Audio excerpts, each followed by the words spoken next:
Hello and welcome to another episode of our Legends of Runeterra podcast. In this one, we will do a special episode where we talk about the new updates to the Power of Champions. Just as a disclaimer, we will mostly still stay focused on Constructed, but of course, if there are major updates to Power of Champions, we will also do podcasts about that. I'm joined by Wick once more, who you know from the former episodes, and we have probably the biggest Power of Champions expert I know here in our call today. It's YouuXun. Welcome, YouuXun. Hello.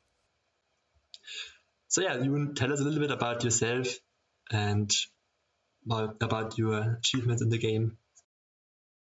So ever since Lab of Legends, I've been helplessly addicted to pretty much every incarnation of PvE mode that Riot's been pushing out into lore. I 100%ed the original Lab of Legends, got all the S badges in the Bilgewater one. Why can't I remember the name of it? But Saltwater Scourge. Saltwater Scourge. Saltwater Scourge, yeah.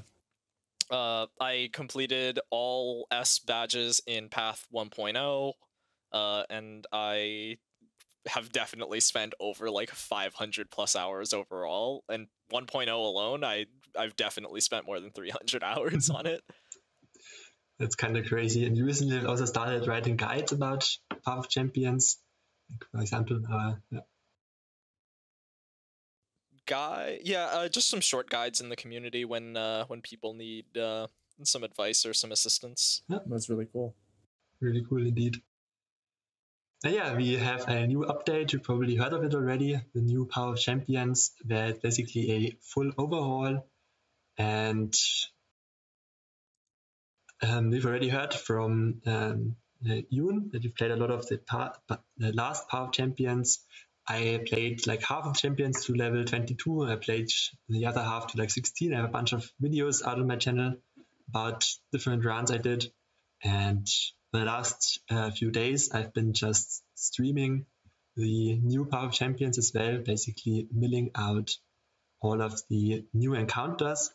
If we switch over to this list, this is basically a list of all the deck lists of every single encounter that I've had access to so far. You can't just play over with everybody. This is like all the deck lists for even the tutorial stuff. And then I also keep track of the powers, which seem mostly unchanged. I didn't encounter any new power except for the legendary ones, but these powers are also quite new. And then also some of the items, that's the new ones and the new question marks. So the legendary ones are crazy. Oh, sorry. Yeah, they're basically the 6 ones we already had from the old part, or from the Vega event, and one more I have encountered so far. So YouuXun, did you have a chance to play the new Power of Champions yet, or what do you think about it? Oh, absolutely. I've had a chance to play. I haven't I haven't gotten what's the word I'm looking for? I haven't gotten too far in comparison to a lot of the players from what I've seen, but definitely like I can share my thoughts confidently about just the changes that they've made. Okay, and to just leave you out, Vic, I know you are more like a competitive or constructed player. I shouldn't say competitive, but like, did you try out Power of Champions as well, like the first one and the second one, and did you like it? Yeah, I've played pretty much every single player versus environment mode that that Riot has brought out.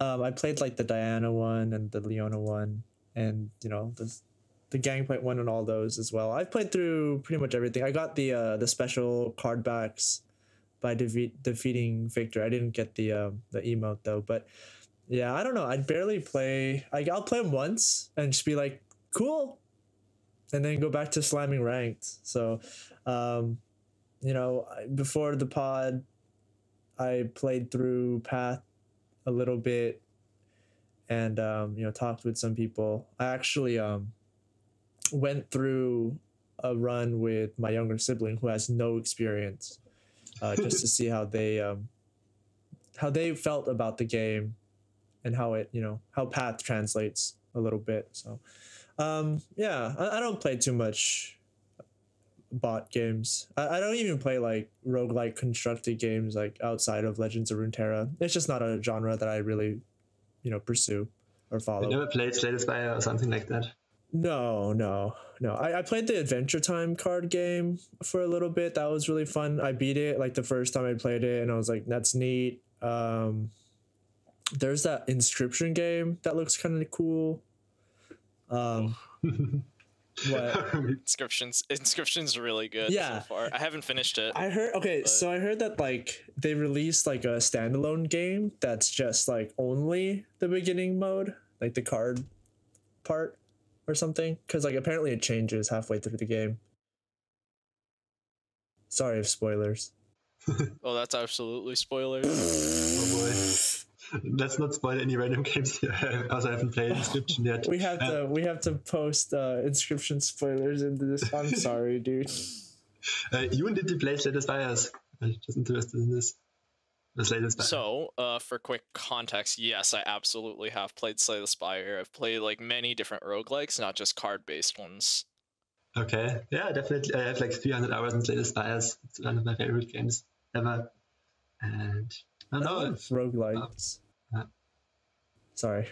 But let's come back to Path of Champions, and maybe just start with a little bit of an overview. I assume most people have like at least tried the first one, maybe just to get the card backs. We now have 2 new regions. We have Demacia and Noxus. Noxus is kind of empty so far. We only have Draven as an encounter here. And in Demacia, we have 2 new ones. We have the Garen, who's basically tutorial level like Lulu. And we have the final boss, Galio, which gets kind of crazy and is like even harder than before. Kind of crazy. That's funny. But I didn't Is it find really bad? Did you find it so hard or what? Which ones are harder? I found, for example, the story Ezreal. I don't know if you met it yet. I found this one way harder. I think there were like 2 or 3 harder fights than Galio in the game. But like, wait, seriously? Which fights? Let me switch over to it. It's the Lux one. Oh, it's because you have the 3-star. Well, I also had 3-star with Lux, but basically, where's the story at? Over here. Wow, you see, everybody has like this mode is story. So confusing. You can find her story by hitting the bottom right quest button. The little book. That's part 2. Yeah, this one's basically the hardest fight I've found. Wait, seriously? Yes. Did you do it? Yeah, I finished it. That's why I'm surprised. You didn't find it harder than like Galio. I found the Galio an absolute joke. Like just hit it like a big Braum and just stalled him out basically without any problems. Wait, but what's the 3-star Lux one? You get like more mana. No. The I mean the fight. There's no 3-star Lux fight. There's no 3-star fight yet? No, it only goes fight. 2. Okay. So basically how this works, so each single champion here, there's a little bit of less champions in the game overall, where you only have these 12 in total. But each one of them has a separate story mode, where you have like a beginner story, which is like really, really simple. You just basically fight vanilla units over and over again. And it had like a kind of small story. And then there's like, once you reach 2 stars, you can do another story adventure, which are unique to these champions. And yeah. Okay, I see. I guess the reason why I didn't struggle too much on the Lux one is I pretty much I remember I had Shen as the support champion. With Shen, it was the Spirit's Refuge and was it the Key Barrier, I think? The one that draws you a card, and so essentially by using that you kind of get like a cantrip of, since mana is level 2 or Lux is level 2, refills the first spell that you cast up to 3 spell mana. So that just helped stack more golden aegises, help stack more like lasers, final sparks. So maybe that's why I had a lot easier of a time. Because I honestly believed that I could have milled out Ezreal. I mean, it's definitely possible. I'm not going to say that, but I kind of underestimated it and had like a cool strategy. I had like when you had Lookout, the 1/4 for 2 mana, and had like double Thieves tools on it, and just like would turbo mill out people by just rallying. And I milled out the counter before it in just like 3 turns with attack with 3 of the Lookouts and then rally and attack with them again. And this didn't work against Ezreal because he just summoned like 4 5/5s turn 1. And I was sitting there with like my 1/4 and he just kept hit me for 20 in his first turn, which is kind of crazy. But maybe just high rolled on me could also be possible. I'm not sure how much. Definitely got high rolled by Viego. I milled Viego, like I was lucky by. Like, I don't know how much we should actually spoil these fights, but I think it's fine, right? Sure, we can spoil the Viego fight. And just set like a timestamp for anyone who doesn't want to hear that. Wait, I can switch over to the deck list as well. Probably. Viego spoilers ahead. Wait, yeah. I mean, there are stories, right? Like, yeah. And I'm sure we'll talk about this later, but how do you guys feel about the narratives and the storytelling that actually is going on within, or you know, through the context of this mode from Riot? Because I know in the past, at least through other games like League of Legends, a lot of the community is a little underwhelmed about the narratives and like especially the writing for some of the events. You know, like Sentinels was a little soft, I think. So how do you guys feel about, like, I'm sure because you guys, I feel like, have played through a lot more than I have in these modes. I am a League of Legends player, and that's that's how I got into Legends of Runeterra. Okay. And I've been deeply invested in the lore for a long time. Hands down, best event has been so far the Bilgewater event. So yes, when they killed Gangplank. They killed Gangplank. That was PogChamp. That was so crazy, dude. That was so cool. That was so crazy. Yeah. They need to kill Pantheon and Legends of Runeterra. You know what I'm saying? And then just like, never bring him back. Just never bring him back. Makes sense. Well, they already killed Pantheon kind of when they reworked him actually. So, well, they killed the god, but not the man. right.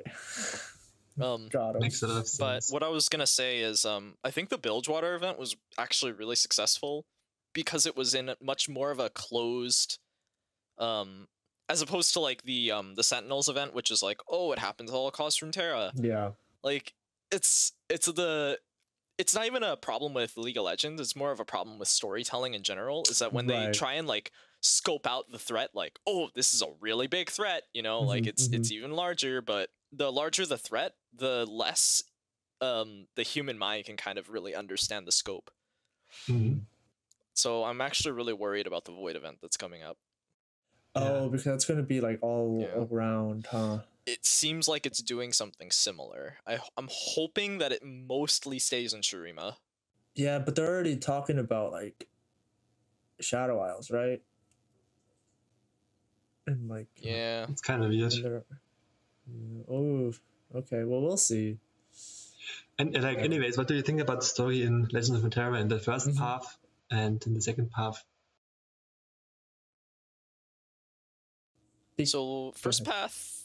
Oh no, you go first, Wick. I've been talking a lot. Yeah. So I played through the first couple of Jinx ones. So I did like the Jinx Force storyline, and then the Teemo one, and then I think the Garen one. And the way that I interface with the story in Path of Champions, I just like spam the click as much as I can to just like get to the next screen. Ooh, man, we're not even talking about the amount of screens you have to click in this mode, but I don't know. I don't even interface with the stories at all through this game mode. I'd rather just read them online. So I don't know. I feel like they dropped the voice acting. Is that correct? Yes. So there used to be voice acting, and I found those moments where it felt like a audio-visual comic book were much more engaging. You know, I think like the most engaging moments of Legends of Runeterra are when the characters are talking to each other, when things are leveling up and doing crazy like animations and stuff. I remember this one moment where I was playing and, you know, my partner was just hanging out in the room, and then I was playing, and then she says, "I thought you were watching something." because of just how like engaging Legends of Runeterra can be. And I think that removing the like the voice acting aspect of those modes really took something away from me personally, who already wasn't engaged with the story in these modes or this mode in general. It took me even more out of it, which is like crazy.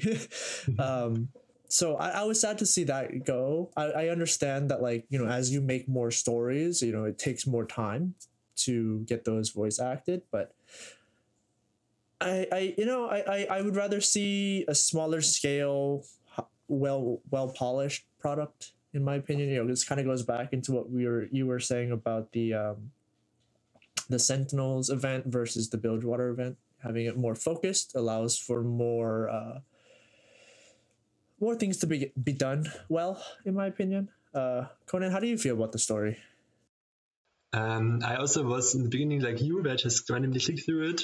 And then on my like third playthrough, like a second account or something, I started actually reading the stories, and I started really liking the first stories because they like, of course, they were like childish, but they each had like their moments. For example, with Jinx, we had like this choice to either like give her the weapons back or take the weapons away.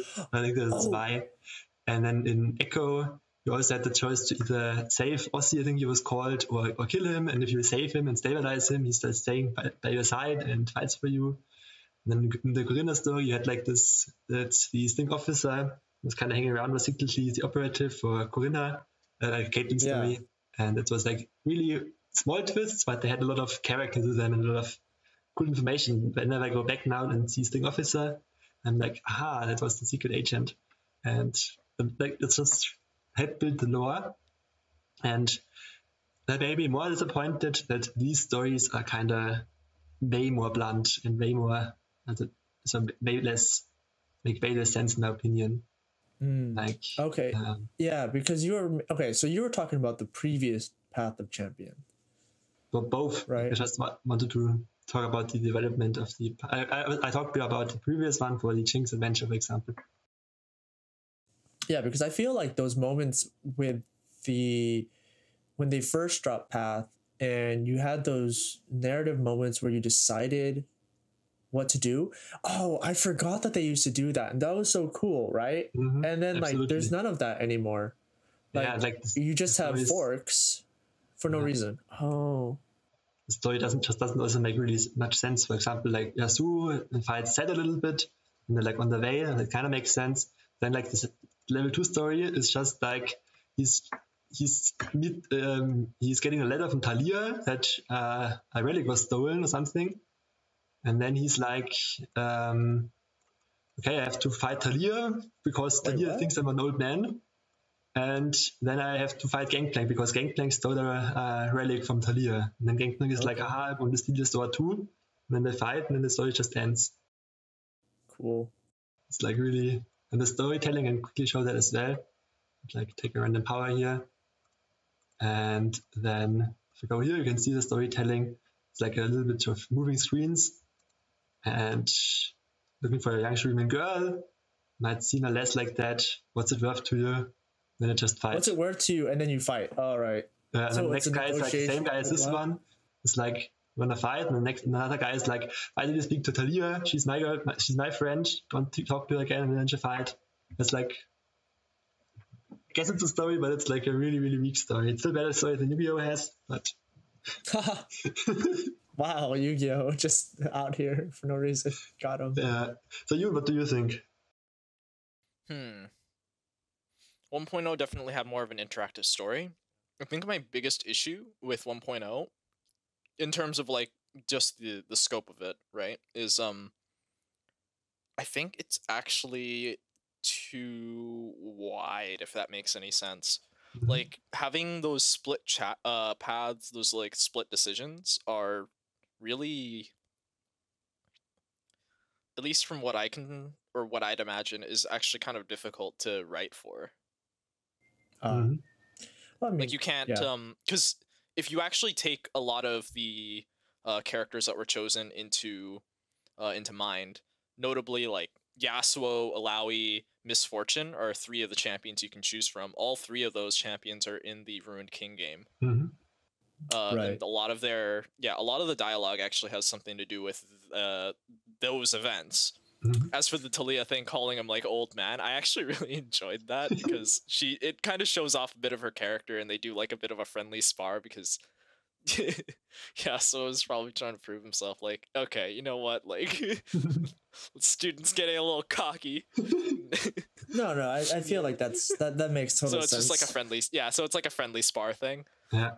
There are some where the battles really don't make sense. For example, Jin fighting the stagehand, but to me, it's less about like I don't think Jin is realistically like going through all the fights that he is. I think it's more like this is sort of the path that he took during that event. I think it was Jin's Ionian path. I haven't actually this is the last one I'm currently working at, so I didn't actually experience the story yet. Ah, But it's interesting that you can like. but one of the strange things is like it's almost he's like working with the stagehand at the end, really. Mhm. Well, aren't they? But it also explains a lot about the stagehand and like just who they are as a card. Because one thing that was really on my mind about the stagehand, like as a card, was why it had ephemeral. Mhm. And after reading the dialogue for that, it made so much sense. I'm not gonna spoil it, but I actually believe that I like Path 2.0's way that they actually go in depth with the different cards Mhm. and how they would almost react, and kind of gives a little bit of flavor to, or a little more flavor to, what these different cards would be as characters. But the downside is that it focuses a lot less on the champions. But I don't mind that, because I think the main champion stories should be on something like Universe. Mhm. I actually also don't mind this as well. It's just like it feels like a little bit like a downgrade, but as well at the same time you have like 10,000 mod stories to make, so you can't just like, the first one it was 5 stories, and here you have to make 12 times 2, 24 stories, so you can't do that in the same amount of time. And I have to say, the storytelling through the deck lists is actually amazing. Like, the deck list is so good this time. Like, most people don't even notice, but it's like so sweet deck list. It's just so many cool encounters as well. Some are just copy pasted, but many of them, like there's a Fairfold one. I don't know if you saw this one. Basically, the Fairfold is dying, and it has one tasty Fairfold at the start, and has to keep protecting it to stay alive and not die, which I found really cool. And another one is like the Barkeep. We can switch over to that.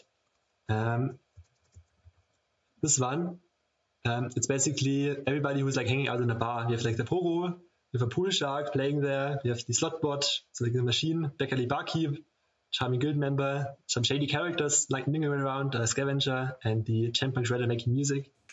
There's just so many tiny details, and I really love milling out these decks, because it's just like so, you miss so much if you just rush through it with level 3. It's really sweet. Yeah. So overall, I like the. Oh my god, that makes so much sense. I never even thought about it like that. That's so cool. Yeah, that's like some are really gems, like especially the story ones, like the second story levels and stuff. Those are really insane. Like the main stories are pretty much the same. We'll talk about those later. But these story events like really made my heart beat faster, and really enjoyed these level 2 events a lot. Only could play like a few. Level 1 events were kind of but the level 2 were all amazing so far. Like Bard with Tamkench, where he like wanders around. Lux was kind of weird, where like everybody wants to use as a power source or shoot him to heaven.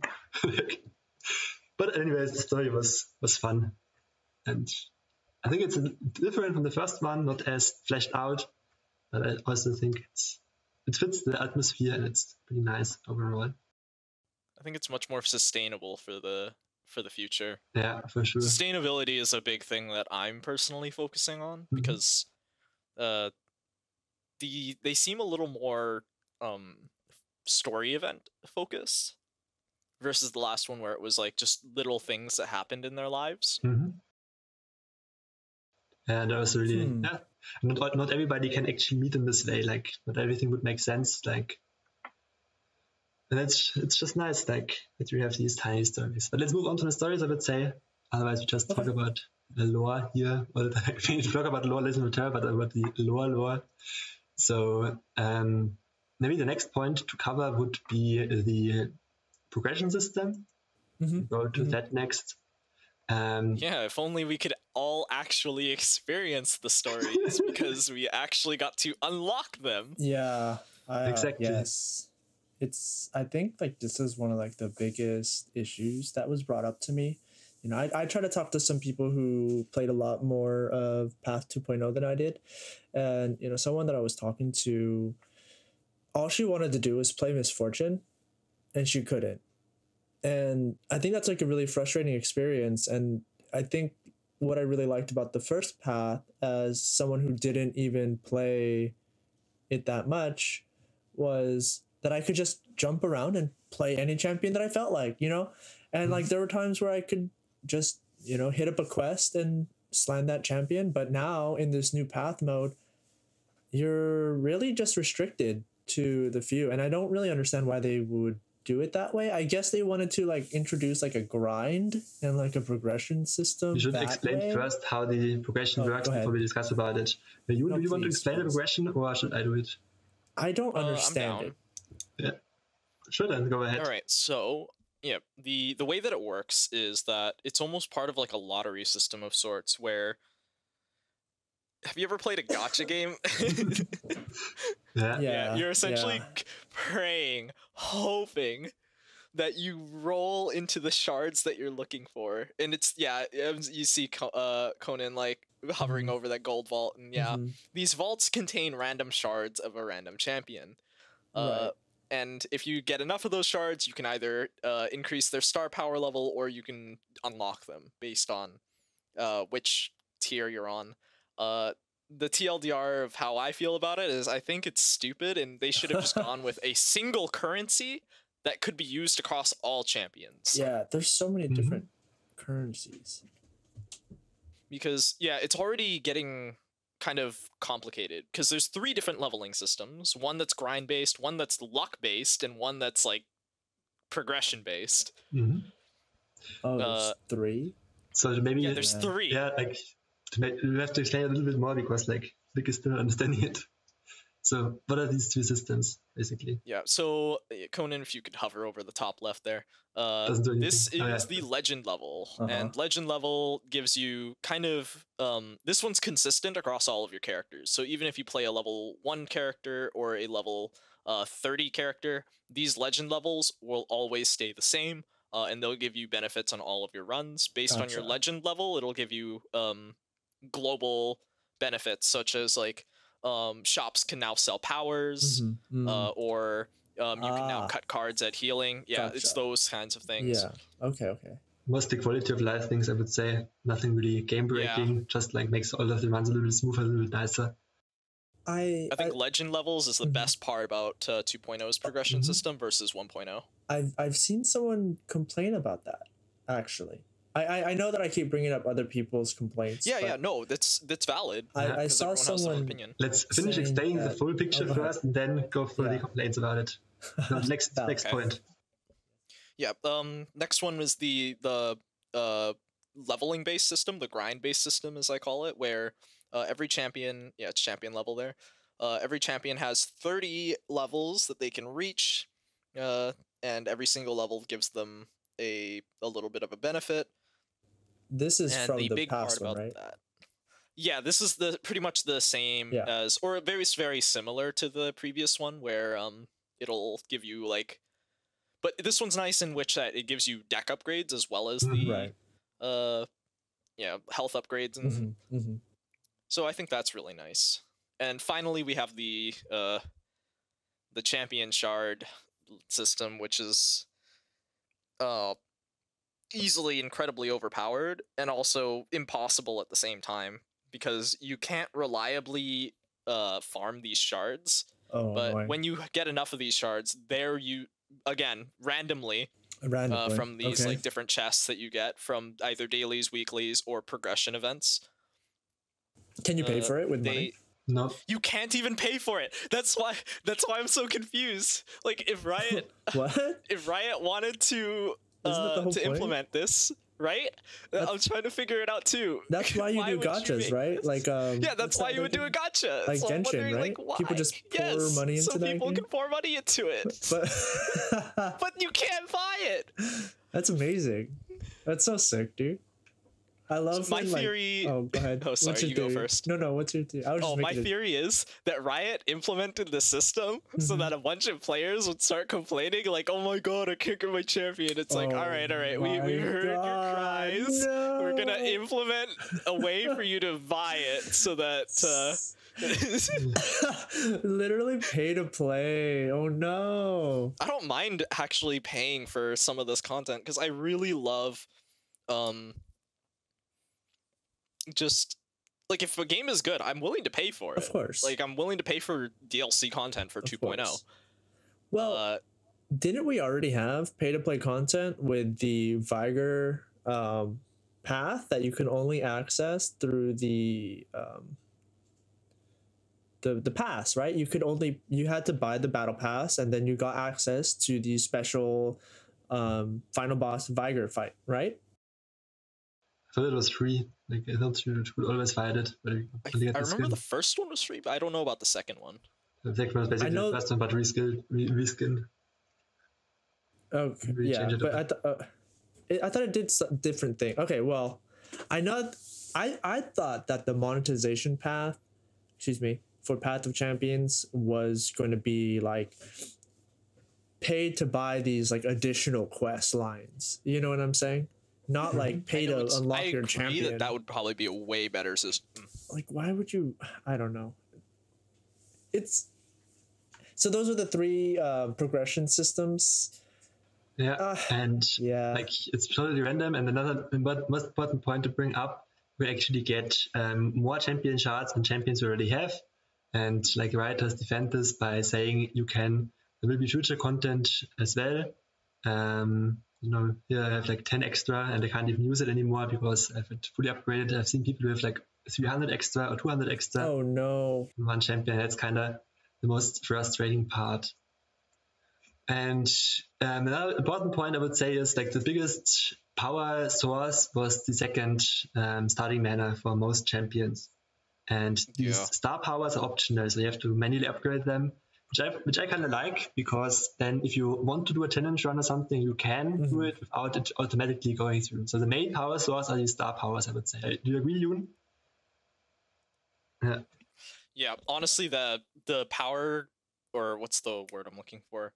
The power spike that you get from getting a star power is honestly ridiculous. Yeah, like it doesn't even compare to the champion levels or legend levels. I had like an argument yesterday where somebody said like the hitting champion level 15 is as good as hitting 2 stars, and it was like, no, like 2 stars is just the easy mode basically, where you get extra mana and everything is honestly easy. Yeah, the fact that an extra mana alone would be just ridiculous, but they always come with another special effect.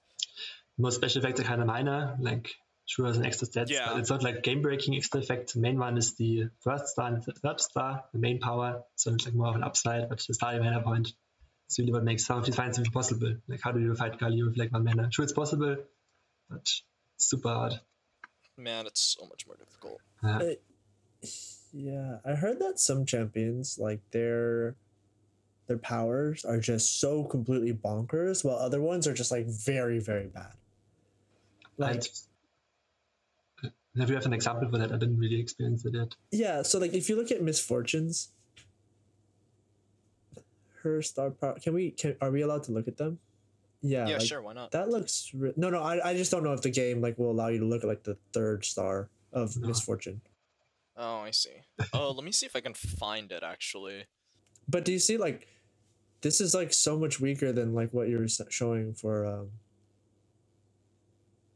Yasuo, in my opinion. I mean, and this doesn't even work with that with the rally power up.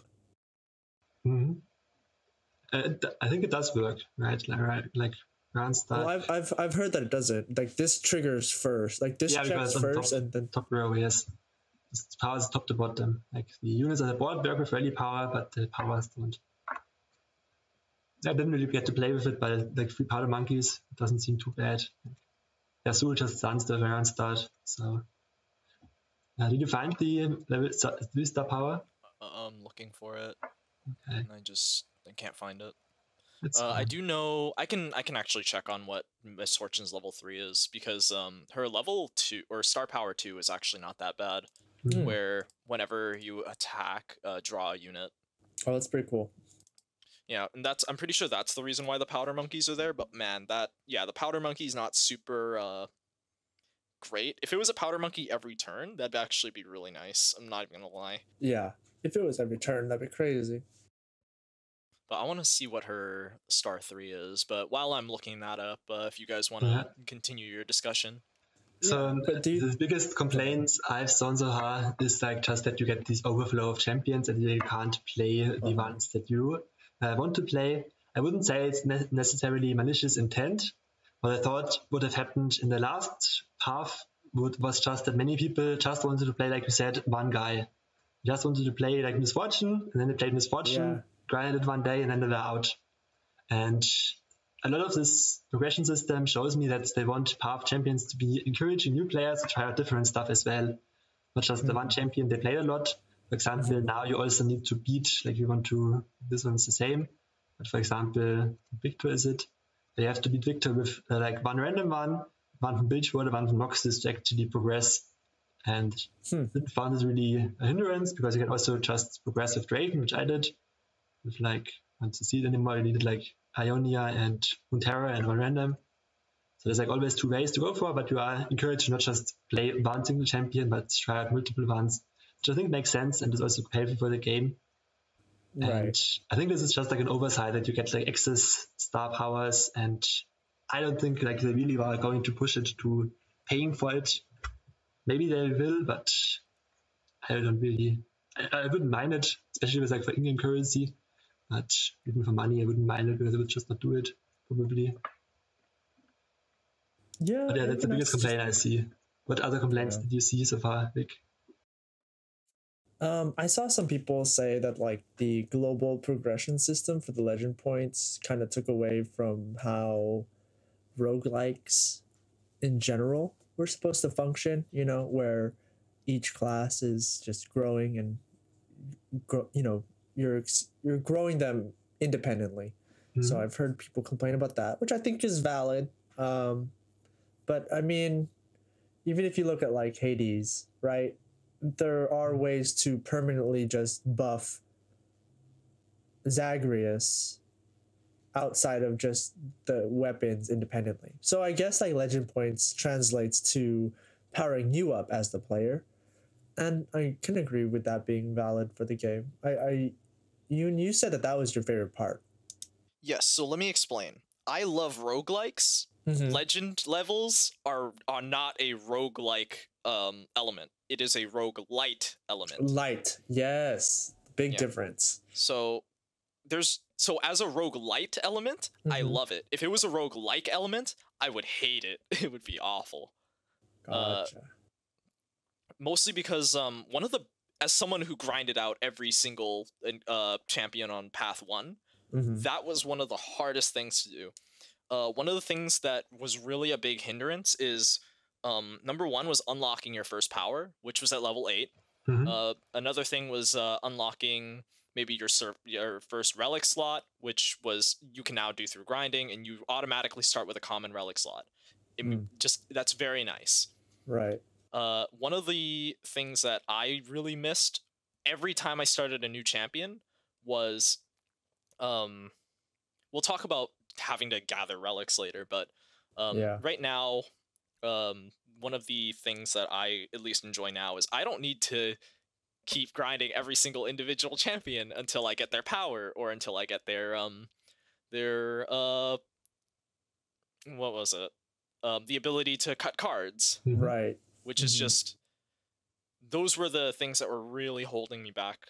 Another thing that's also really nice about the new progression system is that I can take a level 1 champion and go into like a 2.5 star encounter, for example, if I'm feeling confident in my ability to beat it.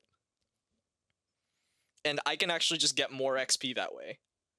So for someone who's more advanced, looking to do less of a grind, so much nicer. Saves you much more time. So even like losing versus these crazy hard opponents will net you a lot of experience. Yes. Well, still, yeah, it'll still be better than versus in the old system. You would have to start from the first. You would start from Lulu, then Gangplank, then right. Yeah, you would have Ezreal, Zed, Nautilus, and then Victor, and then you'd probably mostly grind at Zed because at that point that was the first item. Yeah, that would be, or not the first item, but there would be like a power spike there somewhere. The only time I think where I didn't have to grind was with Yasuo because his power is surprisingly busted. I mean, as a counterpoint, I really enjoyed these first levels the most because the game mode was actually challenging. But I know I'm like in the very big minority in this take. I found like once you get like level 10, you have level power and stuff. And it's just like getting really boring, and you just like have 3 wins. Like it's fun in a different way. It's like fun in a fun way, but it's not fun in a challenge way anymore. So like you play Ascension 20 in Slay the Spire and like full grinding, and it's like only one correct line to win. You can just be more greedy and stuff. And I didn't really have to grind at all. In like set, for example, I always like went to Victor like level 10 or 12 or 13 or 15, once in 15 with Ari, for example. But then I just grinded Victor over and over again. But I think this is true. Like the psychological effect is kind of bad. You start weak, and you go up. If you're super OP one, then if you want to play another champion, you have to start very weak again. And that just feels bad. Yeah. If you're like used to being OP, and then you're like, oh no, I want to play another guy, but now I'm super weak again, and I'd rather not. So I play this guy again, but then I'm burnt out, so I just don't play it again. And then you just move away. So I really like that they incorporated like this leveling multiple champions at the same time. And this was a big like complaint from most of the community that I've read. It's too much grinding. I don't want to play the early levels anymore if I don't have to. And it's just like now you can choose. If you want to play early level again, it's nice. And you can do it with like 1 star, or you can just straight up go to the maximum level. You kind of lose the feeling of like Timo being hard, for example, or like Lulu being hard. Like Lulu as level 1 was actually kind of challenging. Now, if you are already like 3 stars or have 2 powers or something, that's like never challenging ever. But that's like also nice. Yeah. Right. That's interesting. I think that does kind of alleviate how much more difficult it is to play with the new champions that you unlock given the new system, because they're starting at lower levels and you're getting them after a lot more progress on other champions. And like, how can you even take a 1-star champion against Galio, right? Oh, you absolutely cannot. That's that you cannot. You wouldn't be able to, right? Sure you can. Like it's super hard. I'm sure you can. It's going to be very difficult. Here's the thing. I wish that you could do it like that, because this brings into another point of, you mentioned some of the roguelite elements like causing the game to be too easy, and I actually agree with that. I think that some of these deck upgrades or like star powers, usually the +1 mana, actually make it comparably easier than if you were to be like level star 1 and level 1 or something, going into just to do a bit of a challenge run, Right. But you don't get to do that. It always puts you at your max level, obviously, which is actually kind of sad in terms of like challenge runs. Is this is a problem in 1.0 as well, where you can't revert your level to, for example, if I wanted to make a guide, I can't revert my level to something like level 1 to help someone out.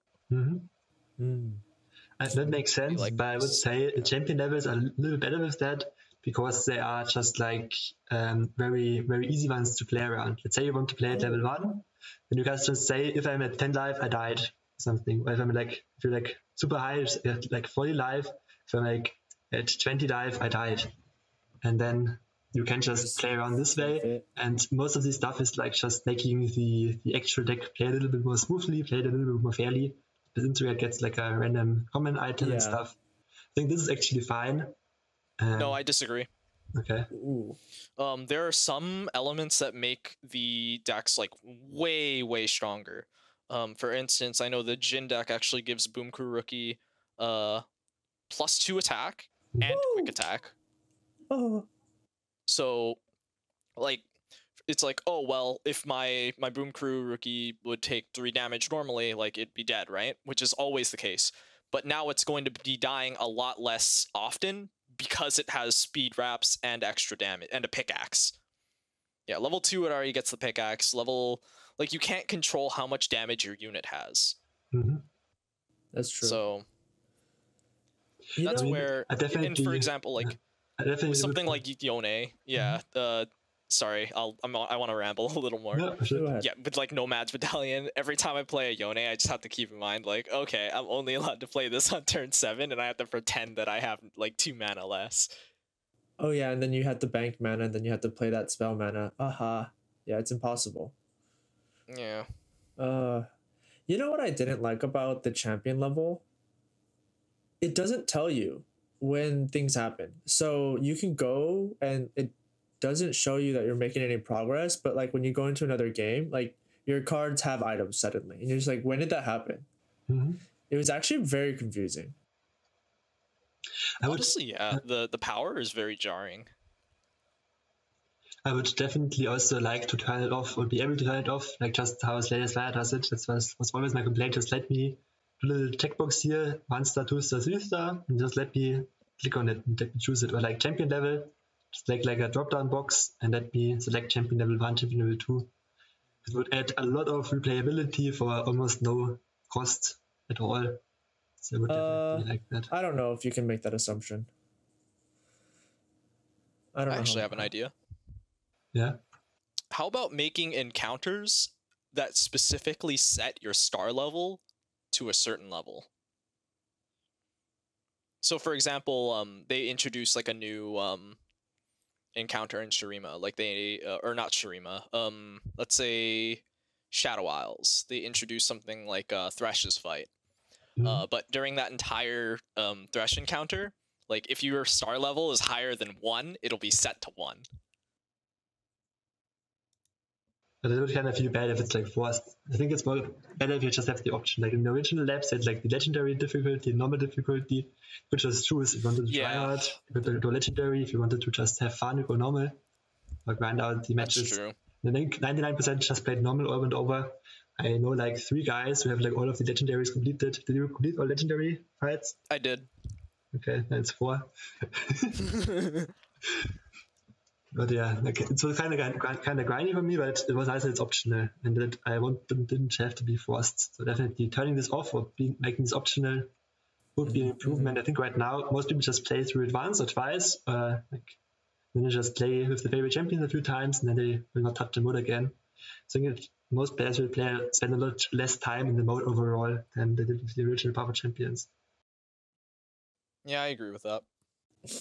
Yeah. I don't know. I already don't want to play. I don't enjoy playing Path of Champions that much, and I don't see myself playing this mode super. Like, I don't know. I don't know. It's just it's fine. I'm glad that it exists. My younger sibling had a great time playing it, and they were surprised about how much they enjoyed Legends of Runeterra via Path. Definitely agree. I think I would actually call that a success. Yeah. Huge success. And I have to say, I enjoyed playing through this a lot more than the last one. Basically, couldn't stop, and I played like for 30 to 40 hours already. It's just like so much fun. It's like another fun will eventually run out. But playing through this felt a lot smoother, felt a lot more fun than the first one, I would say. You know what I did love? Like, if you click into one of these regions really quick, I just love the art. Yeah, true. When you can move around the map and it like moves around with you, I think that's so cool. Being able to explore the regions, like you mentioned previously that you are a Legends of you're a League of Legends player, and me as well. And I was a huge fan of the lore and the stories from Runeterra, and I think that that's one of the strongest strengths that Legends of Runeterra as a game has already. just as a card game as it exists. But like when you look at the art, oh my god, like look at this. This is so beautiful Oh, and it's so fantastic beautiful. to interact with. With my younger sibling, like they have zero experience with League of Legends or Legends of Runeterra. They clicked on into the Jinx path and it did like the whole popping of the nodes and like and they were freaking out. They were like, "What is going on?" It's a very visually beautiful experience, and I'm so happy that the developers were able to encapsulate the Runeterra map that they have online into this game mode. It's so sick. I love maps. I love geography. So I think artistically, that's like my favorite part of Path of Champions is like the aesthetics that they're able to. Like, look at this. It's I don't know. It's Look just at this one. beautiful. It just has So cool. the barrel rolls out from here. Can you scroll in? No. Oh yes, barrel rolls out, then it drops down again. The moment.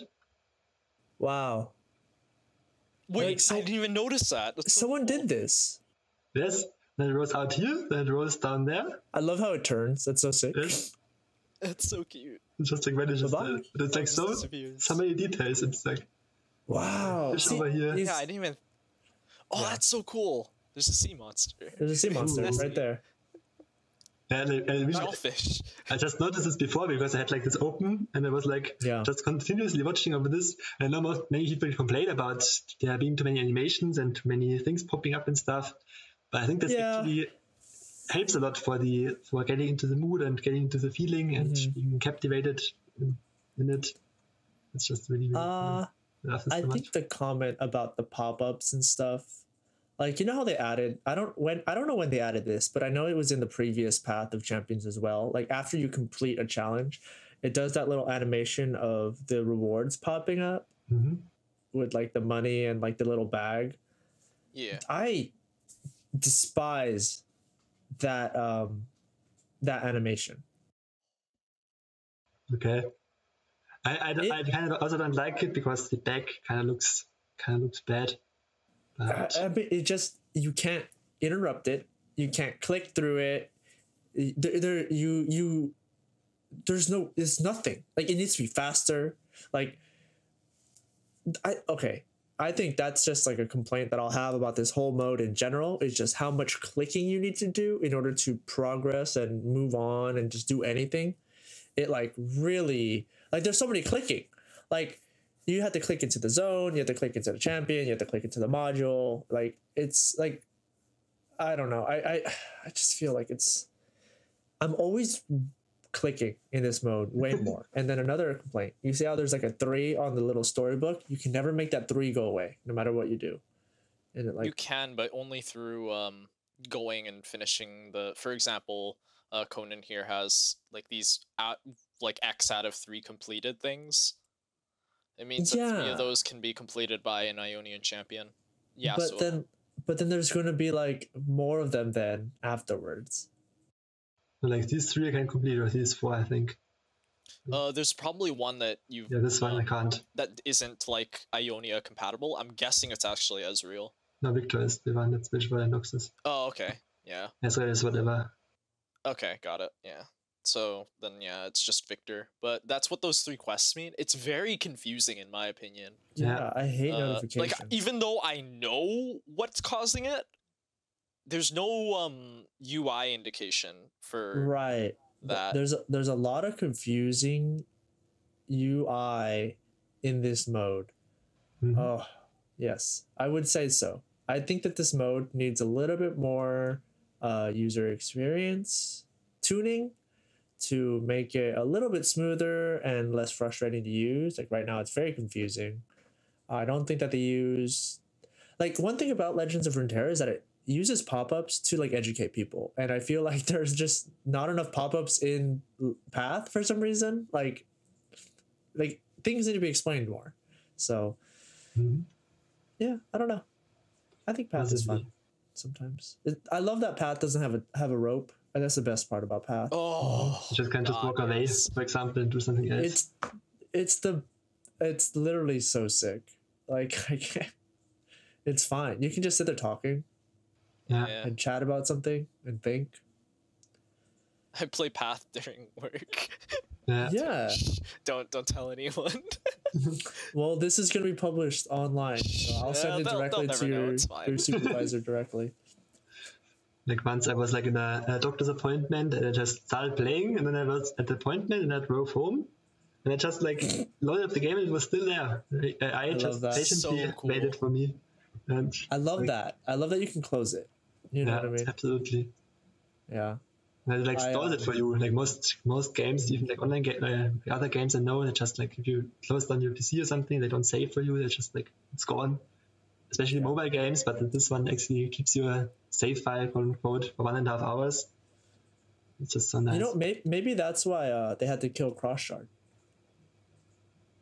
For server capacity and stuff. Well, different subject. Did you guys want to talk about the items? And how you yes, I get first wanted to talk about the difficulty in general. Oh, please. Like, for me, I think the difficulty is a lot more nuanced and a lot more interesting. Overall, I felt like it was made easier. Especially the early part is basically a joke, in my opinion, as a high-level Masters player. But the later levels are actually interesting. I can't believe how much they killed Karma, for example. Karma doesn't have any more spells in the deck except for triple deny, otherwise just random units, for example, as far as I've milled her. Oh, weird. And for example, the Saltwire Scratch, this one is also completely killed, doesn't like it, I guess it's like deals some damage to you, but Gangplank doesn't have the Dreadway anymore, he doesn't summon the Dreadway anymore, he just like gets it in hand, just kind of joke. Yeah, it's a joke. Yeah, and like most of these early ones got super nerfed. I guess the only one that's like untouched is Ezreal, but he doesn't have like the just like his forward was a spell, not a free mystic shot anymore. Yeah, he doesn't start with a free mystic, and that's so big for so many of them. You know what's super funny? So, you know when you go through the Jinx, the first one, you go against Ezreal at the end, right? Yeah. My sibling almost lost. Yeah, no. Like I think fully. for people who are I guess higher skilled in lore already, like these encounters have gone from like maybe somewhat challenging to actually just laughable. Yeah, so I had to actually help them. I was like, "Oh, you should pass here." Oh, and it was like I had to like do advanced things. I was like, "Okay, so you should pass. You should wait for the attack. Let them." So you need a ghost block here. Oh, it's like it's trying to explain to somebody why you shouldn't cast a fast spell when they don't understand what speeds are and priority. Explaining priority, trying to like explain to somebody like, oh, they're like, why can't I like? Oh my gosh. Okay.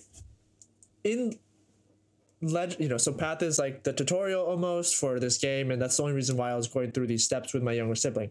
So I had that. So they were like, "Oh, I can summon two cards, right?" And I was like, "Yeah." So they summon a card, and then the opponent attacks, and they're like, "I can't summon anymore. Why'd you lie to me?" And I'm like, "It's an attack phase. You can't summon during the attack phase." And they're like, "Why not?" And I'm like, "That's just how the game works." Like, they had played through the tutorials a long time ago, but completely forgot them. But it's just things like that as very advanced players, we forget the nuances that make Legends of Runeterra very difficult. Lore is very difficult. Yes. To pick up in comparison to like Hearthstone, where you just kind of you count to 10. Yeah.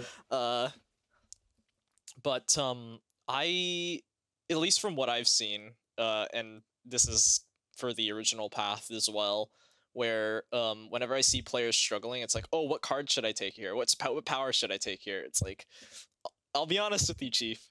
Most of the time, it doesn't matter. It's probably not the card selection that's holding you back. Right. Exactly. But, it's so hard to explain that. For beating Zed, I just picked the left card every time. With Jinx, like, it literally didn't matter. Could just like Jinx is just overpowered, but it's like. I want to elaborate on that as well. Like most people struggle with Karma, and I like legit lost like 3 times to Karma in the whole going through it. But I was going at level 5 because like 2 times I just forgot that it's Karma and like mulligan for 1 drops, and then I just died. And the one time I actually had a problem with her. But like just explain to someone how you beat Karma. You open pass, then they play out Karma, then you play a unit that's exactly big enough for Karma to start an attack, so not bigger than a 5/6 or 6/6, so also bigger than like exactly a 4/3 or 4/4, for example. You play that, and then they play the Eye of the Dragon, and you have to force out another response, and then they tap under 4 mana, then you can start play your Vengeance, for example. That's how you beat Karma. And for me, it was completely logical, but like, I was like, the guy just wrote, what does open passing mean? I was like, okay. Oh my gosh. I had to explain that. Yes, I was like, pass. And they're like, but I can play cards. I'm like, you shouldn't now. I know what you mean, where a lot of players, there was a really good meme that I saw recently. Right. It was from Tams, not the editor, but they're someone on in the server. Tams? Yes. They posted a really funny picture. Let me see if I can find it. But wait, is it Tams? The Tams? The other Tams. There's like 3 Tams going around. There's like the editor Tams, and there's like CZ Tams, and then there's the TKG Tams. Like the CZ Tams is also in TKG, but like who's the Tams who plays discard aggro? I don't know if you can show it. Picture. Oh darn it! Oh my gosh! Okay, let me see this meme. It's so good. No, it's Tams. That's Tams. That's my. I love Tams, and I also love Ramza. Shout out to both of them. Mutuals so from Twitter. I love them. Pog. Yeah, and like recently I met the guy. Funny button. Press this funny button. No, I remember that tweet, so dude. Because like Ramza just started playing this game, and so like, oh, bad that advice is just poggers. You know what I mean? It's so good. Press the funny blue button. That's like on my stream. Blue button. One of my emotes is like, you know, the nut emote where it's like oh my god, it's the pass button. And it's the pass button. That's one of my emotes on my Twitch channel. It's so good. It's pass, yes. So I have pass and accept, like the green one. So it's so good, dude. It's like one of the biggest memes. It's like you just stand still and win the game. And you do nothing. Yeah. Like, what? So I think that's what Path, and I think that's one thing that Path punishes you for, because the AI's decks are all built to just play out against you. And you can manipulate it so much. Like that's how I just build all of the opponents. If you know exactly what the attack triggers are, then you can, for example, in Power Champions, you can always counter attack for free. Basically, the AI will 90% of cases not block his counter attack. It's like very exploitable. Yeah. Once you know the AI, it really helps just getting through everything. Right.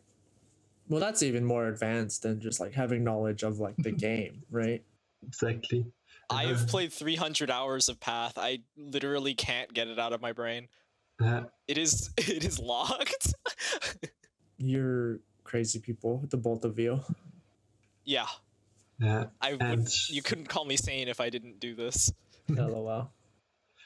I kind of wait about it. I just wanted to say something, but with the passing, last time I met someone, I was like, yeah, set is kind of hard if you reach him. And he was like, yeah, but you always have two stars or two mana gems at this point. I was like, what? How do you have 2 mana gems at set? It was usually like level 8 and you had to be level 22. And he was like, well, before I face Karma, I always grind Lulu up to level 22. And it's like you get 100 XP for Lulu for one run. 100 XP, 100. And for getting to level 22, you need around, I think, 5,000 XP. So you have to play against Lulu 50 times to go to level 22. And then like, it's just so... Yo, that's... And these are the type of people who like complain on Reddit that's too grindy. They're like... That's always be gaming. You know what I'm saying? But they're like, oh my god. We really, like, we as good players are just underestimating how bad some of, like, no offense to anybody, but how bad some of the Path players actually are. How little they actually know about the game. And so I really like they just added like more elegant levels. I feel like... Honestly, I agree with that. I don't mind Path being a little bit easier, because I think it's more important that it's easier for newer players to join in than it is for us as like advanced players to continue playing. Because like at the end of the day, right? Like let's say like one of us gets really bored of Path of Champions, we can literally play in the seasonals. Like, oh, I could not for sure. No, you could. You fully could. Like you could just play, like you could get your Prime Glories, walk into seasonals. Probably you could, like, You fully could. We'll see. Did you ever could play get your Constructed, by the Prime way? Did you ever play Constructed or never tried it? I mean, I made it into Masters. What? Okay, As soon as I hit Masters, I'm just like, Yo, okay, well, I play seasonals as like a plat player. Okay, so like it's not hard. It's not hard, yes. You underestimate wait, you're a yourself. plat player in seasonals? Yes. Like I You play can against do Ron. that? with, Oh my with god! Prime Glory, you can actually show like You don't there's even a have to play any gauntlet. rank, dude. over here there's a gauntlet, and if you get 4 wins each week for 1 win, like if you it's like best of 4 or like 4 Your best first of 3 matches. chance, your first attempt. And your first attempt, if you get 4 in a row, you are qualified for the last chance gauntlet, and you have like 1 more You match. don't It's a even little have bit to complicated. play any of them. Yeah. You can even play the last chance gauntlet with 0 Prime Glories, but then you have to win 5 in a row. The Prime Glories just give you a win when you do your last chance gauntlet. Oh my god. So you could just walk into seasonals. I'm telling everybody, it's literally free real estate, okay? It's actually for real estate. Like you just play the seasonals and you just get prismatics and you get the card back with the cup. You get the cup card back. It's the best. It's free. But I play Path of Champions. You because play Path. I have anxiety. No, this is what you do. No, you don't even have to there's no anxiety. You just play Gauntlet and you game on people who are playing starter decks, okay? Like Yes, But I I, did say so. I have too much anxiety. dude, I'm telling you, the Galio bot fight is probably harder than Gauntlet players. Oh, absolutely. For sure, But, like, yes. I have used darkness all the way to Masters. Yeah. Well, if I you would say can play even the set Darkness, fight is harder than Darkness is average an player. easy deck, or at least it was before the nerfs. I mean, I don't. It's a I'm little just bit of saying. a wide discussion now. But I'm just saying. Path Anyway, of yeah, Champions we're getting sidetracked. is very casual and very easy, and it's fine. I think that's Yeah, like we I'm okay need with that, right? I think that like people get upset about Path existing, because it's been growing so much. But I think that like having, it's like StarCraft, right? There's no way that the professional top tier of StarCraft and esports exists without the casual custom game modes that allow plebeians like me who don't have APMs and who refuse to like memorize 10,000 hotkeys. Like, it allows me to enjoy the game. And I think that Path allows people who aren't interested in trying to figure out like what to tech for the mirror. It allows them to play cards, and I think that's cool. You know what I mean? Like, we need And that. if you bring up StarCraft, like the co-op mode, the casual mode of StarCraft is like twice as big as the competitive mode, because people just like playing Right, co-op wow. mode. It's like chill, and Yeah. twice as many people play casual co-op mode. And even in the casual co-op mode, like brutal difficulty in the casual co-op mode can be defeated by one person. Like one single person in the 2-player mode can defeat brutal difficulty. But the most played mode is just normal difficulty, not even brutal.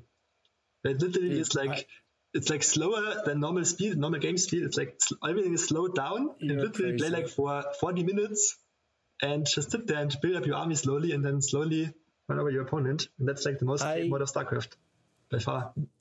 I can't play StarCraft without cheating. All right, give me that black sheep wall. Give me that power overwhelming. You know what I mean? Like, I have never played a StarCraft campaign mode without cheating because that shit's too hard for me. All right, You and didn't- I love StarCraft. I'm so bad at that game. I tell you, we never I beaten think- the campaign. No.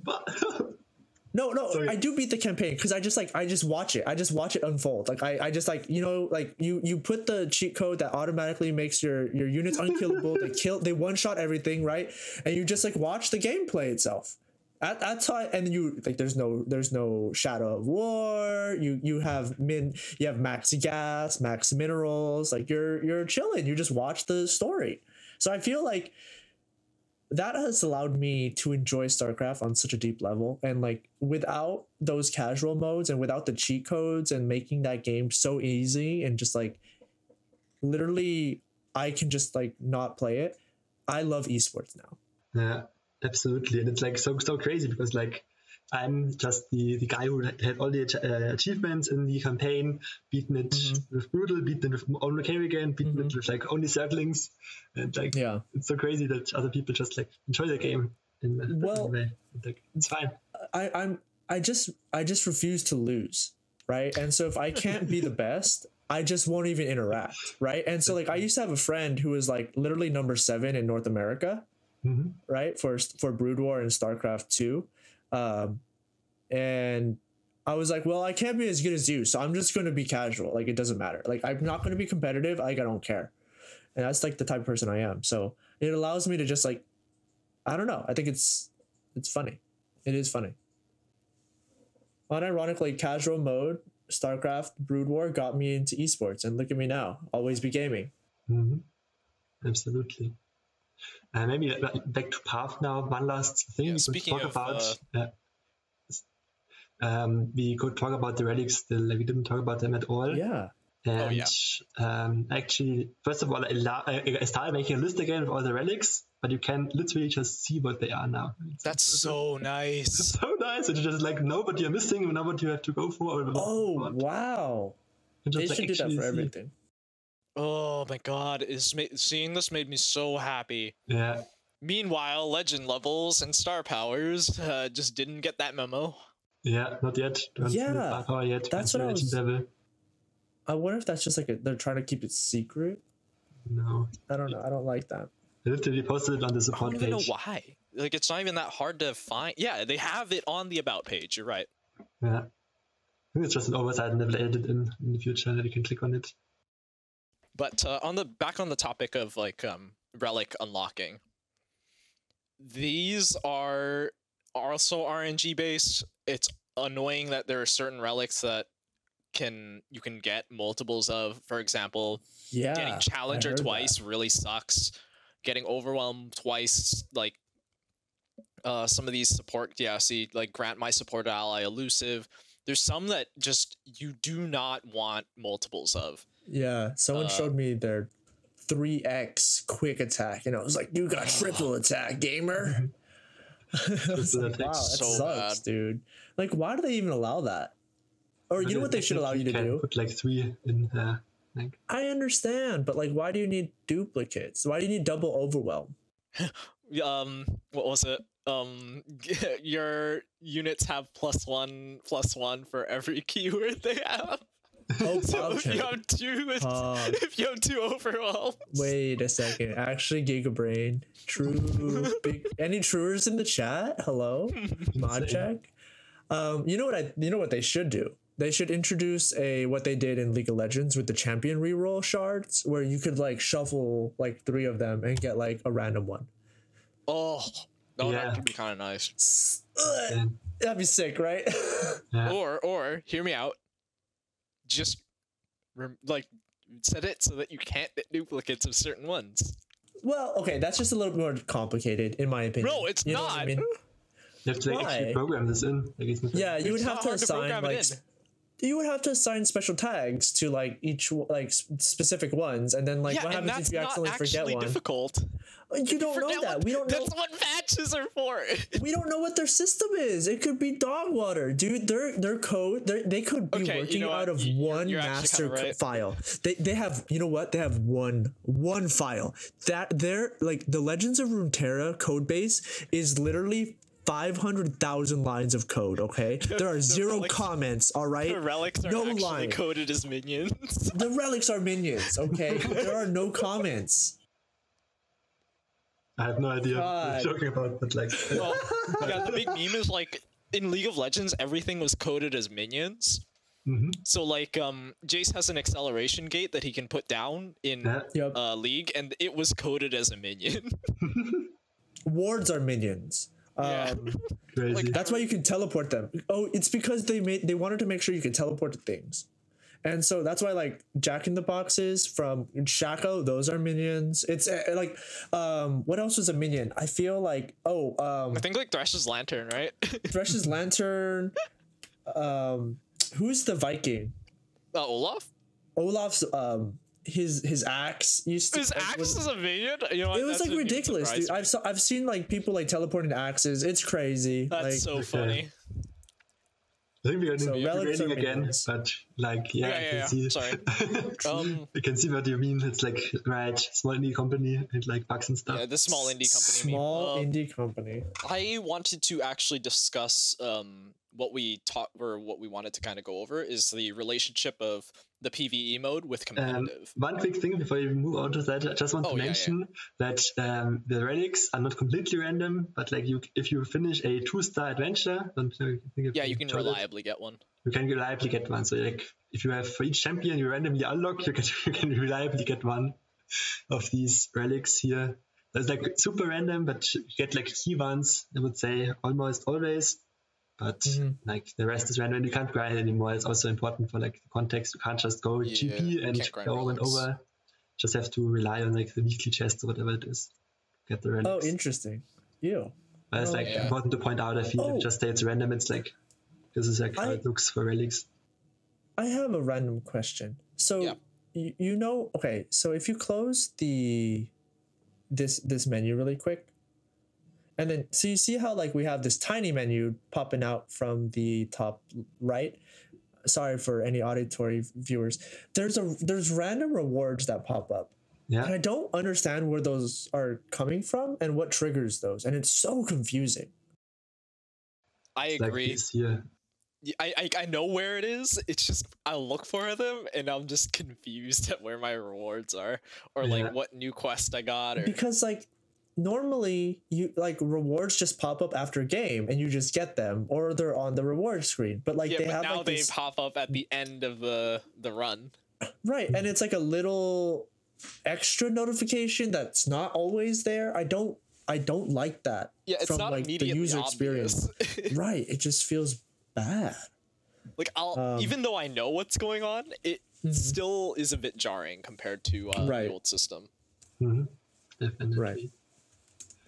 Okay, let's talk about the relationship between competitive and Power of Champions. I would say, do you want to start us? You wanted to bring up this topic, but I think I wanted to bring it up because we've had a few months now since the roadmap dropped, and when the roadmap first dropped, a lot of people were upset towards Riot because they stopped supporting the seasonals broadcast, and we're moving towards supposedly putting more resources into Path of Champions, which we now know has translated into having a separate team entirely.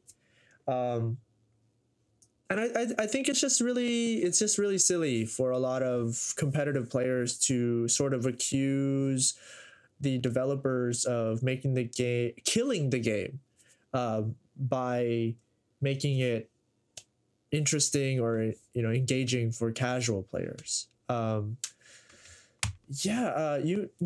wanted to speak on it as well.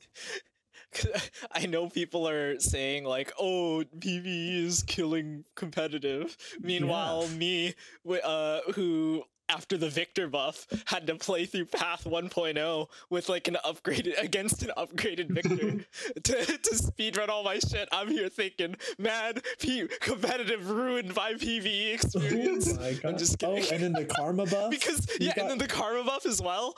Like it made. I was watching people in the Discord. They were struggling against new karma. They were getting rolled. And after the Victor buff, that fight became comparably harder because he wasn't losing 1 mana every turn. Ever since Victor came down, and that deck was already kind of cracked. So, man, I just thought it was really funny after that moment of like that players are all like, "Ooh, competitive is getting ruined by PvE." Like. Here's the thing, competitive is the one that gets balance changes. PvE does not get balance changes. Wait, no, that's not true. What are you talking about? Darius buff. Yeah. That's true. Darius buff. Darius buff. First ever Path of Champions. Yeah, like a Path related balance change. Exclusive balance change. And that's it's like actually nice. It's actually crazy as a concept. It's as many balance changes as Expeditions ever got, so... Okay. I'm sorry for Expeditions. Like, they buffed my Bone Crusher Giant. This one, they just buffed him for Expeditions. Originally, he was like a 6-3, and they made him a 6-4 to be more viable in Expeditions. Yeah, she's pretty strong now. Man, I'm really gonna miss expeditions. Now, how else am I gonna get a free epic capsule every week? Poggers. I totally needed those free epic capsules. Me too. Yeah, same with like 400,000 dust or shards. It's ridiculous. Yeah. Anyway, the TLDR, I don't think PvE is killing competitive. I think that Riot realized that there's just so many players playing Path of Champions, and in order to get more players into competitive, you have to first get players to play your game. Right. And that's what PvE is really good at doing. And I feel like a lot of competitive players are failing to realize that. Right. Yeah, it's a similar thing with StarCraft, where they always complained about so many new content for co-op and only a few balance changes for competitive, but like this brings in the players. It's like it's important to have players in the game, otherwise the few 1% competitive players can't play the game because they don't find anybody anymore to play against. Right. And I don't know. I'm sure Conan, you know about this, but when new players start in the game, they're not even allowed to play against other players, and they have, instead of the region path unlock rewards, they have the road to PvP. And I think that's really interesting, where fundamentally the game says, hey, you're not allowed to play against players. You're not good enough. If you want to get to that point, you have to unlock that privilege. And I think even just framing it that way sort of makes it so that even people who are only playing PvE are going to be like, well, at the end of the day, I'm only, quote unquote, I'm only a PvE player. I don't play against real players because, you know, I have like anxiety of ladder and stuff like that. This isn't me trying to. The call. No, I'm actually speaking about one of my mutuals from Twitter, Hatboy, because, you know, they were facing a lot of ladder anxiety. And then, like, you know, I was streaming and I was like, you know what, Hat? Numbers aren't real. We made them up to understand our reality. LP is fake. Okay? No. It literally it doesn't exist and cannot hurt you. Like, it doesn't matter. Like, and, you know, and like I really think like LP learning points. A loss, that's learning. You learn why. Like, it's like it's free. It's free to lose. That I'm bad at the game. But you know you're not. You know what I mean?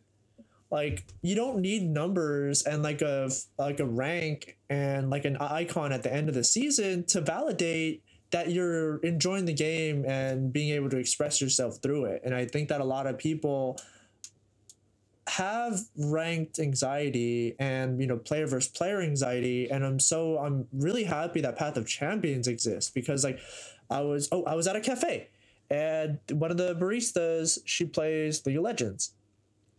And I was like, oh, when are you going to start playing, you know, Legends of Runeterra? And she was like, I used to play Magic. And I was like, well, you can just play against bots. You have to play against bots anyways. And she was, oh, that's actually really cool. So it's like, it helps people. There's no anxiety of going against a bot. Like, but they do emote you now. So get wrecked. You can get Lux emoted. They started emoting you since Lab of Legends. I know. It's so sick. It's the best part. Funny. Getting Lux emoted, that's the experience that people need to be ready for. Yeah, I find it even more funny how like people on Reddit whine about it. Like, since so many posts, I'm so frustrated. Yo, okay, but then, you know, people be like actually like going into people's Twitter DMs to flame them for emoting them on ladder. So like, people need to calm down when it comes to emotes. Lux emote. If you anyways. I won't even get into it. Oh, I can't wait for that new Twisted Fate emote. Wait, which one? The Pride. It's not in yet, but it's probably going to be released tomorrow. And when it does drop, I'm probably, if I ever go on ladder, I'm absolutely spamming that. BM. I think what you Path players need to do is spam the Poro marching emote. You're right. The adventure emote. That emote, so I know this is what Conan wanted to do with expeditions, but you Path players, like, one of you guys needs to win worlds and then just be like, yeah, Path is the better mode, and then just like be spamming the adventuring emote the entire time. Like, that needs to happen. Like the fact that that emote exists and it's only for the most grindiest of grinders for that mode. It's not even the most grinders of grinders. It's just like, No, it's just 3, and I remember a lot of people are like, this emote's impossible to get. yes. I don't like that they get like. Why are we good? Why only good players are getting rewards? And meanwhile, me, who's like 100%ed the thing, I'm like, wow, we're getting stuff. That's cool. No. I actually really like how they did the reward system where they were like, hey, everybody can get a card back for like just beating it once. I think 3 champions was like a really good point. You know what I mean? Because like it rewards like the people who just want to play one champion because they can quickly get 2 other ones. Like, and look at these card backs. These card backs are beautiful. Very beautiful. I love these. I was up for like 6 hours trying to beat Victor for all of them. I got all of them. Nice. So I also like how the easiest one is like also looking good. It's just like a scam version. Yeah. It's so looking good as well. And one thing that I really liked about the way that they did the rewards for Path 1.0 was that they gave you all the rewards underneath it. I wish they would do that for ranked. Yeah, that'd be really nice. Like, I want to use a bronze icon. all the time. Yeah, I would only use bronze icons in tournaments because like you could just like troll your opponents. You know what I mean? Like people get so tilted losing to bronze players. I'm people. Like, you know? Don't they have like a bronze emote somewhere? So I have one. I have like the mushroom emote from one of the events. There we go. Beyond the battle with silver. Oh yeah, that's gaming right there. But yeah, I think that Path existing as a casual mode, people need to stop complaining about it from the competitive point of view. Like it's just really not a valuable conversation. I think it's very detrimental for people to have. I think it's targeting the wrong thing. I think it's just, I don't know. I really don't understand where that even comes from. Like, it just does not. It's not real. I can tell you where it comes from like a psychological standpoint. Please. So the reason it comes from something, right? Like let's say something that you love is, or something that is going on in your life is really like going downhill. It's much easier to pick something to aim your anger at than it is to like sit down, really analyze things, figure out like, okay, so this isn't working out because of, it's just a lot easier to get angry. But PvP isn't dying. Yeah, absolutely not. It's not dying, but when you see like what was it? It's the idea that like you're kind of seeing one of your siblings get more love than you. Yes. But it's not though. Like it totally is. It totally is. No, it's not. No. Path isn't getting more love. It totally is. It is literally getting more love. Like they released the numbers and they said Path has more players than the rest of the game combined. Yes, I mean Path has more players. I'm just saying. I'm talking about yeah, LOL. PvP, AI, verse AI, like tournament gauntlet challenges. Wait, is Expedition officially gone? Expeditions. Yes, of course. Yeah, Expeditions has been gone. They announced it a while back. No, I know it was gone. I didn't know they removed the button. Crazy. Why would you leave the button? No. I just didn't know it happened yet. I just didn't know it happened already. I just wasn't aware of it. Man, I just wish they brought back like the mini game like labs. I think that's why they're still calling it labs, is because they're hoping to accomplish that one day. But I wanted to go back quickly on the when I say that I don't think that Path of Champions is receiving more love, I don't mean from the community. I mean specifically from the developer team. I think that people are thinking that Path of Champions is sapping resources away from the player versus player team, when in reality what Riot is doing is adding more money and time and energy into it. I don't know if people keep up with they don't keep up with the fact that like there are always at least 3 to 4 specifically Runeterra position openings available on the Riot career pages. They're always hiring for Runeterra, and like people are like, it's a dying game. I'm like, then why are they hiring? Like, explain that to me. Like, so like that's what blows my mind. Like, why are people making up this like narrative that like the game in any sense is dying and that we need to blame one aspect of the game? Like, it just blows my mind. Like, it just really frustrates me. I'm telling you, people just want something to be angry about. I hopped into Go to therapy. No, let me explain a quick story. I hopped into the official Runeterra Discord, and I was talking to some of the players. I was asking, they didn't know I was a Masters player. I pretended I was like just a scrub at the game, trying to figure things out. LOL. And like, I was asking them, like, oh, what do you guys think of the meta? And they're like, the meta's shit. And they're like streaming the game. Like, this is the worst of the meta that I've ever seen. I'm like looking, they've played against like 5 different decks in the last 5 games. Yeah, like, why is the meta bad? It's like, because like, this one's burn, this one's control. I can't, like, what am I supposed to do? I can't play my combo decks. I can't play my, like, mid-range. I can't play, you mean you But can't you win? can. Yeah, but you can. You're just like, you're just bad. yeah, it's like, I didn't want to say anything. It's like, I will. maybe like I'll tell him. you can Tell him to watch this video. You're bad. I watched the streamer Timestamp today, it. and he was like, absolutely, like, he was like playing the whole day, and he didn't face the same deck twice. He played for 7 hours and didn't face the same deck twice, which is kind of impressive. That's crazy. And he was like, the meta's super diverse and interesting. yeah. And there are a lot of decks that are viable. It's just that people aren't willing to play them because they don't have like a high win rate percentage. And quote unquote high win rate percentage would be like 55 over like 45.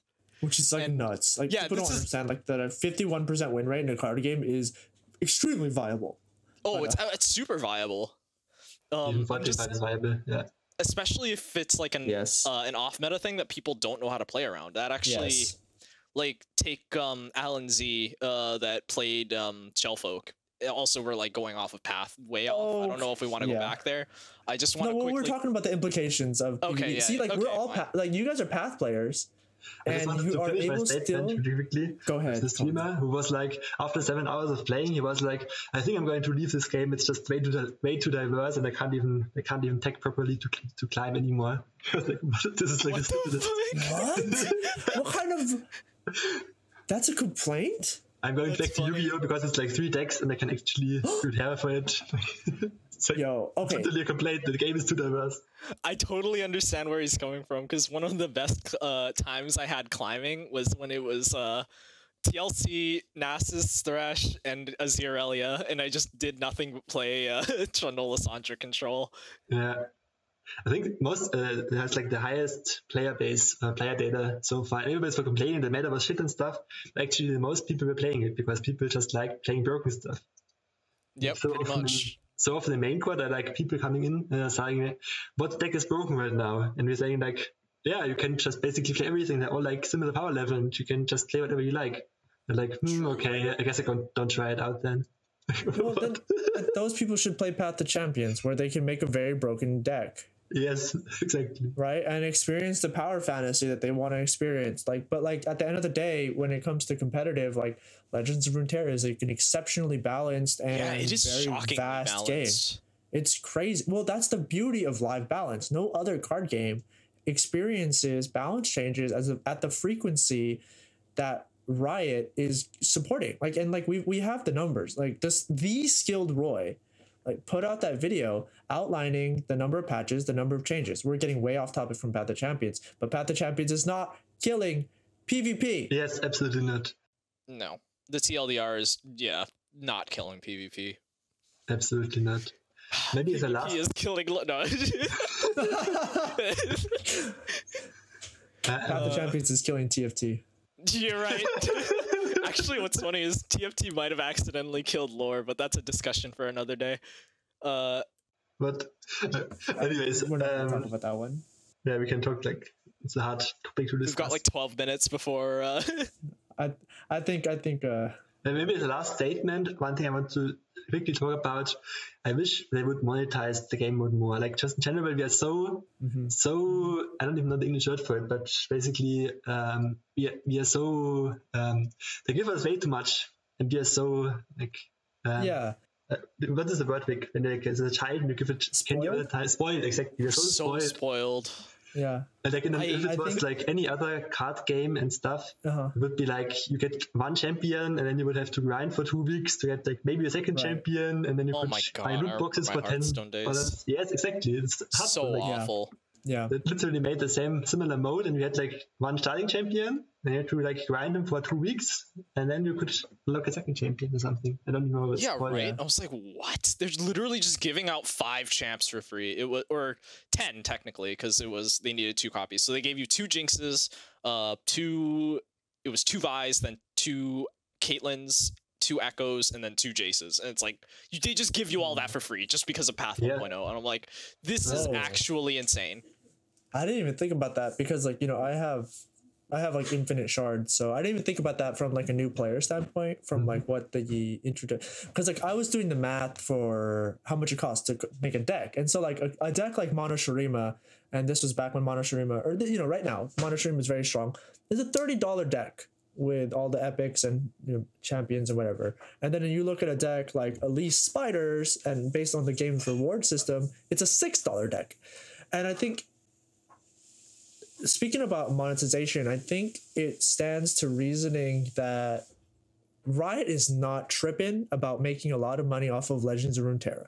Absolutely not. I don't understand why. I'm here like, Riot, please. Well, because they're not worrying about it. Yes, thank you. You said it. Right. And I mean, they will. I can't even gift people. Totally. Yeah. I just tweeted about this yesterday. I know. Yeah, right. I remember I made that. I said that, and then you were like, "I want to tweet about it." Like 30 minutes later, you tweeted about it. Like why can't we gift people? I want to give this game more money, but like, don't forget, what am I going to do with 24 boards and 55 card picks? It took them forever to add gifting to League of Legends. So I think that people really need to be patient when it comes to Riot stuff. Riot will do things correctly when it needs to happen. And I think that's my biggest experience with working with Riot and, you know, Rioters specifically over the last like decade or so, is like the understanding that Riot likes to do things on their timeline and refuse to sort of sacrifice what they want to do for that. So I hope that they'll add a lot more monetization to the game eventually, but I think, you know, they're trying to be very considerate of the fact that they're the free to play yeah, you know what I'm saying. Yeah, but that's like it's my personal thing. Like, it was super tilting to me that with Bard you had like this one card you couldn't turn prismatic. It like tilted me beyond the moon. I would have paid like $100 just to turn this freaking little guy prismatic. You probably know what I'm talking about. With Jinx it's the same. Like, he has this 3/3 quick attack. It was so sad. I couldn't turn this prismatic. It's like I was just thinking about that. Right. There's cards that you can't make prismatic. Yes, I just made that realization the other night as well. I was like, I want to make this the 2 mana 3/3 is such a I want that card in constructed. Oh my god, you're right. No, I do not want that card in constructed. You're a path player, so your opinion is valid. Anyways, that card is so busted in constructed. Get no, it out. It wouldn't see play. But anyways, well, I mean, it's I don't know. Badger Bear saw play, and that was just a straight up 3 mana 4/4. This is a 2 mana 3/3 with quick attack. I don't know about that one. Would be garbage. Anyways, like, also let me please turn my powers prismatic. Like, just give me prismatic blades edges. I would pay 500 shards or 500 coins for just prismatic blades edges each turn. Yeah. Like, it's just so sad, really. So I want to just get this out before we end our podcast, because this is my personal biggest complaint. Leaving so much money on the table.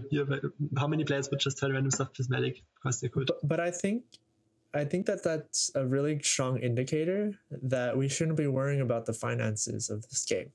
Maybe we should. Maybe that's a reach. Oh no, I'm like 100% sure that lore at the moment does not make money, but Riot's like investing into it for the future. Like they're not even tripping about it. Like they're probably making a lot more money off of like, of course, League, TFT, Valorant especially. My god, those people love their gun skins. I think there's and especially Wild Rift.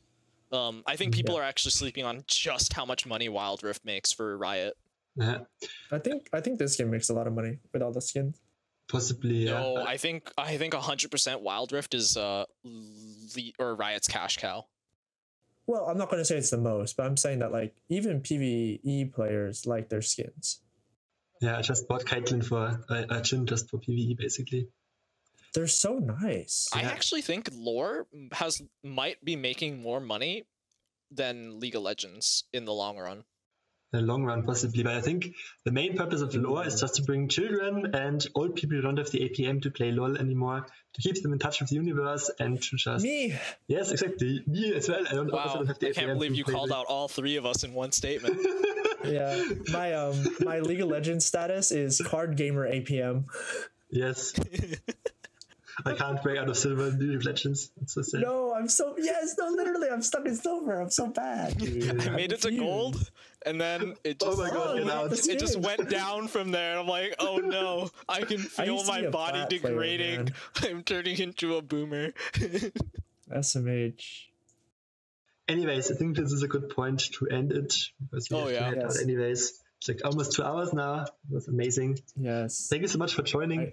YouuXun, you're a great, this is really guy. fun. Thank you. Yes, it's like really. I just love talking to people about this. And yes, I love Legends of Runeterra Bad Chest. Exactly. And I want to. It's a great game. Help them and just help the game. They need to let us pay more money onto it. Right. I still have I almost have all of the skins that are actually not just PGNs. I still have a half an MTG deck in total invested in lore. MTG deck is like 1,000 euros, and you just buy everything here, and it's still way less. Anyways, yep. Thank you all for watching. Thank you, YouuXun, for joining. And check out our Discord where we all hang out. We have a new Path of Champions hub as well. You can talk with you can talk with me, you can ask questions. It's YouuXun made it really, really nice, really, really, really cool. And I want to give a shout out to this as well. You can find a link in the description. You can also find a link to all of our Twitters and socials and stuff in the description. Yep. And thank you for watching, and see you in the next podcast. Goodbye. Thank you.